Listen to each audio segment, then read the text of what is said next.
आषाढी वारीचा आजचा चौथा दिवस। आज नाशिक शहरातनं वारीचं प्रस्थान होताना दिसून येते।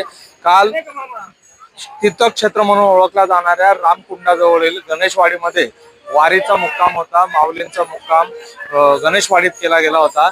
या ठिकाणी वारकरी व भाविकांसाठी या ठिकाणी महाप्रसादाचं आयोजन करण्यात आलेलं होतं।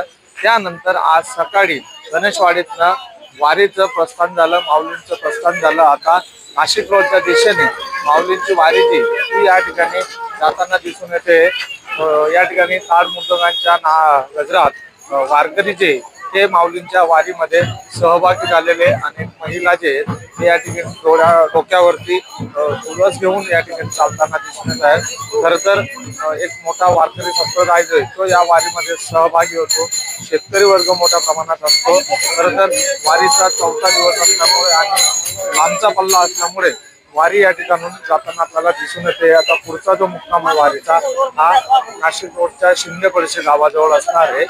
या वारीमध्ये अनेक जण सहभागी होण्यासाठी मोठा उत्साह जो आहे तो या ठिकाणी दिसून येतोय। कॅमेरामन तुषार डेपलेसह खुशाल पाटील, नाशिक।